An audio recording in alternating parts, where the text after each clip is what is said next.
परम पूज्य परम ब्रह्म गुरु जी को प्रणाम और प्यारी संगत को भी अभिनंदन। कबीर जी ने अपने एक दोहे में लिखा है कि गुरु का अनुभव उस गुड़ की तरह से है जो किसी गूंगे ने खाया है और वो उसके स्वाद को किसी को बता नहीं सकता।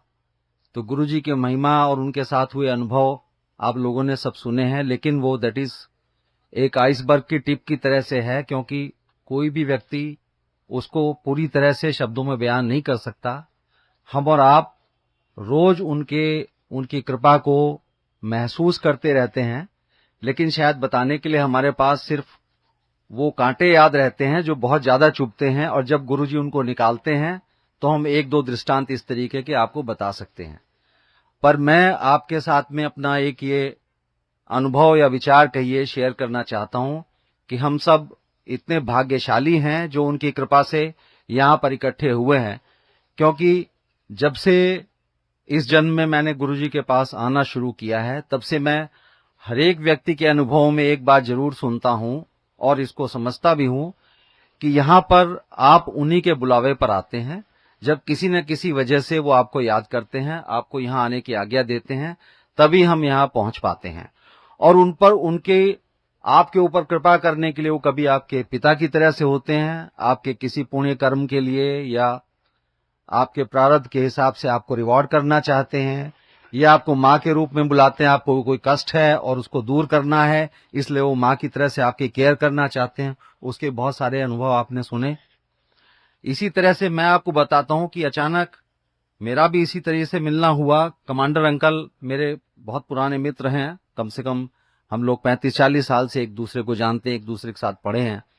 इन्होंने शुरू में सन 2001 में मेरे से जिक्र किया था कि ऐसे गुरुजी हैं, और थोड़ा सा इंटरेस्टिंग बनाने के लिए इन्होंने बोला, उस समय गुरुजी का छोटा आश्रम एम्पायर स्टेट में था और वो हलवे का प्रसाद अपने हाथ से दिया करते थे। तो इन्होंने मुझे यही लालच दिया कि वो बहुत प्रसाद देते हैं। तो मेरा इंटरेस्ट बना, मैंने कहा कम से कम मैं ऐसे गुरुजी को चल के देखूं जो हाथ से हलवे का प्रसाद देते हैं, बिकॉज ही सेड कि वो इतना प्रसाद देते हैं कि वो हाथ में नहीं आता। तो मैं थोड़ा सा अचंभित था। मैंने कहा भाई इतना प्रसाद देते हैं जो हाथ में नहीं आता है और सबको खुद देते हैं, आई मस्ट सी। खैर उस बात को 1-2 महीने हो गए तो मैंने इनसे एक दिन याद दिलाया। मैंने कहा भाई राजकुमार, तुम एक गुरुजी की बात कर रहे थे और मुझे उनके दर्शन कराओ। तो इन्होंने कहा कि वो अभी आजकल है नहीं, जब आएंगे तो मैं आपको बताऊंगा। उसके बाद फिर 1-2 महीने बीत गए और ये मई के शुरुआती हफ्ते की बात है। एक दिन अचानक विचार आया कि आज तो जरूर ही गुरुजी के दर्शन करने हैं, और हमने इनको, ये उस समय गुड़गांव में थे, तो कॉल किया। तो इसने कहा, और उस दिन काफी आंधी तूफान और बारिश हो रही थी, तो मौसम के हिसाब से इसने कहा भाई आज तो बहुत ज्यादा खराब मौसम है, किसी और दिन चलेंगे। पर कुछ ऐसा विचार आ रहा था, मैंने कहा नहीं भाई आज ही चलेंगे। तो फिर इसके बाद खैर इन्होंने कहा चलो ठीक है, आप एम्पायर स्टेट के सामने मिलना। और मैं उस इलाके में कभी भी नहीं गया था, बट देन मैं और मेरी पत्नी दोनों गए एम्पायर स्टेट के गेट पर। हम लोग खड़े हो गए, ये भी आ गए, और उस दिन मैं गुरुजी के दर्शन किए। तो जैसा कि आप सबका अनुभव है, दर्शन करते ही आपको सबसे पहले ये लगता है कि आपकी सारी चिंताएं दूर हो गई हैं, जैसे कि आप साक्षात भगवान के पास पहुंच गए। और इसमें कोई शक भी नहीं है, क्योंकि गुरुजी साक्षात भगवान है।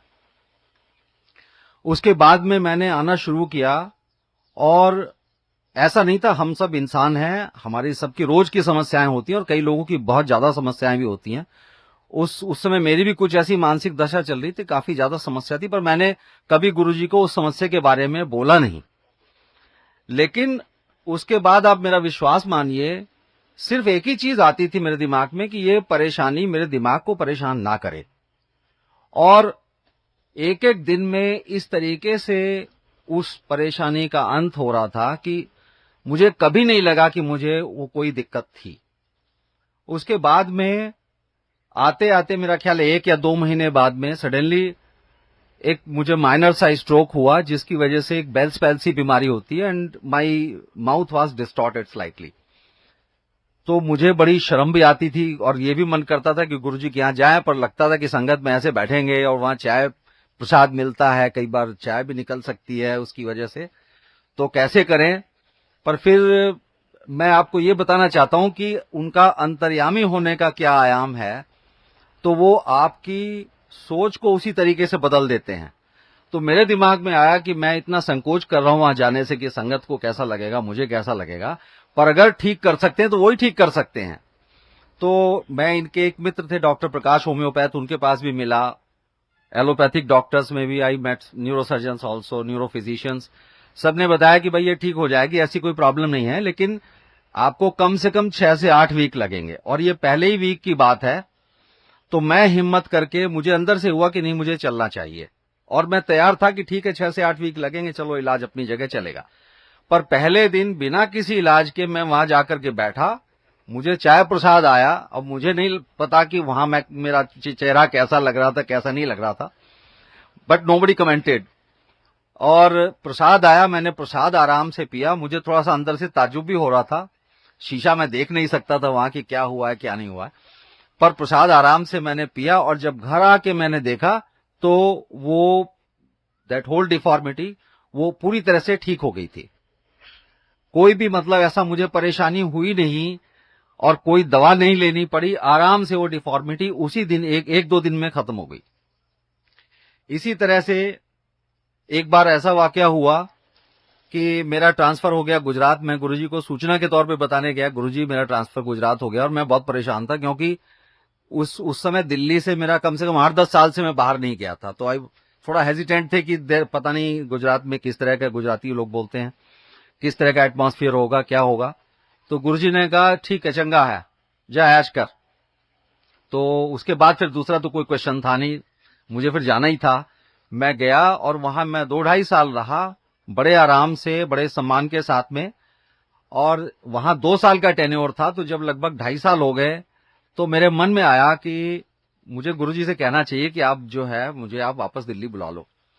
पर हिम्मत नहीं हो रही थी, और मैं इस पशोपेश में था कि गुरुजी, सुनता था सब लोगों के सत्संग में कि गुरुजी से कुछ कहने की जरूरत नहीं। मैं भी जानता था कि भगवान को कुछ कहने की जरूरत नहीं है, लेकिन फिर भी एक मनुष्य होने के नाते दिमाग में रहता था कि चलो कह देते हैं। और ये भी देखता था कई लोग कह भी देते हैं गुरुजी से अपनी इच्छा। तो मैं इसी पशोपेश में एक दिन आया, तो मेरे कुछ कहने से पहले ही मैं सोच रहा था कि हिम्मत करूं या ना करूं। गुरुजी ने कहा, एक आंटी अपना सत्संग सुना रही थी, तो गुरुजी ने कहा इनकी बात सुनो, इतने सुनो। तो उन आंटी का सत्संग मैं पहले भी 3-4 बार सुन चुका था, और शायद गुरुजी भी जानते थे इस बात को, लेकिन फिर भी उन्होंने कहा कि इनकी बात सुनो। मैं बैठ गया।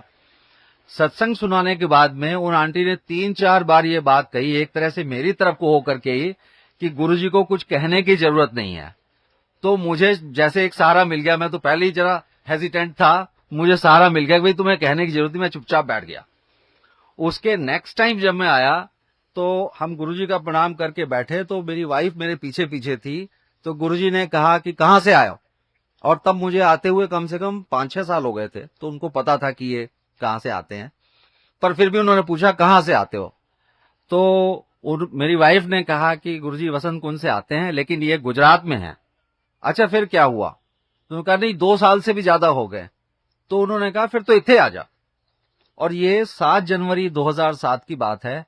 16 तारीख को मेरे ट्रांसफर ऑर्डर निकल गए। और आप आश्चर्य की बात यह है कि उससे पहले, क्योंकि गुजरात में जीएम्स की शॉर्टेज थी, तो वहां से किसी को भी वो ना रिलीव करते थे और ना वहां कोई जाता था। तो इस वजह से बड़ी परेशानी थी। 1 साल से किसी का ट्रांसफर नहीं हुआ था, और मेरा सिंगल ऑर्डर निकला, उसके बाद भी 1 साल तक कोई ट्रांसफर नहीं हुआ वहां से। तो ये उनकी महिमा है, हर चीज को अंतर्यामी की तरह जानते हैं। एक छोटा सा वाकया मैं आपको 3-4 दिन पहले का बताता हूं कि आपकी परेशानी का हल कैसे वो करते हैं।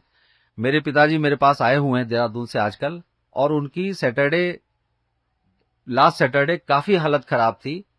इतनी ज्यादा तबीयत खराब हो गई थी कि लगभग 1-1:30 बजे के करीब मेरा विचार बना कि अब इनको लगता है हॉस्पिटल में एडमिट कराना पड़ेगा। फोर्टिस हॉस्पिटल हमारे पास में है। तो मैं पशोपेश में था कि अब इस स्थिति में अगर मैं इनको एडमिट नहीं कराता हूं तब भी परेशानी हो सकती है, और हॉस्पिटल जाने के लिए तैयार नहीं थे। तो मन ही मन मैंने सोचा कि अब अगर इनको आधे घंटे के अंदर नींद नहीं आती है और हालत इनकी ठीक नहीं होती है, तो शायद इनको अस्पताल में भर्ती करना पड़ेगा। एंड आई जस्ट प्रेयड कि गुरुजी आप इनको ठीक से नींद दे दो, एंड ये सुबह तक ठीक हो जाए। और उसके बाद में then he went to sleep. Morning में जब मैं उठा, मैंने उससे पूछा कि आपको नींद ठीक ठाक आई? ही सेड यस, मुझे ठीक ठाक आई नींद, अब कोई परेशानी नहीं है, रात में मुझे कोई दिक्कत भी नहीं हुई और अब कोई चिंता वाली बात नहीं है। तो दिस इज हाउ वो बिल्कुल माँ की तरह से आपकी केयर करते हैं। कोई भी आपकी परेशानी हो, आपको कुछ कहने की भी जरूरत नहीं है। इतने सारे अनुभव मेरे साथ भी हुए, आपके साथ भी होते हैं रोज, कि जिनको शायद गिनाने बैठे तो काफी टाइम हो जाएगा। मुझे 5 मिनट शर्मा अंकल ने दी है, I think I exceeded the time. So मैं आप लोगों से सिर्फ आपको यही विश्वास दिलाना चाहता हूं कि हम सब अपने अपने प्रारब्ध और अच्छे गुणों, अच्छे कर्मों की वजह से यहाँ इकट्ठे हुए हैं, एक दूसरे के साथ जुड़े हैं। और जैसे कि गुप्ता अंकल ने कहा कि गुरुजी ने हमें एक माला की तरह से पिरोया हुआ है, तो इस माला की सार्थकता तभी है जब हम गुरु को याद करते रहे, उस परम ब्रह्म परमेश्वर को याद करते रहे जो हमारे बीच में है और हमारी सारे परेशानियों में हमारे माँ बाप से भी आगे बढ़ करके खड़े होते हैं। धन्यवाद। जय गुरु जी।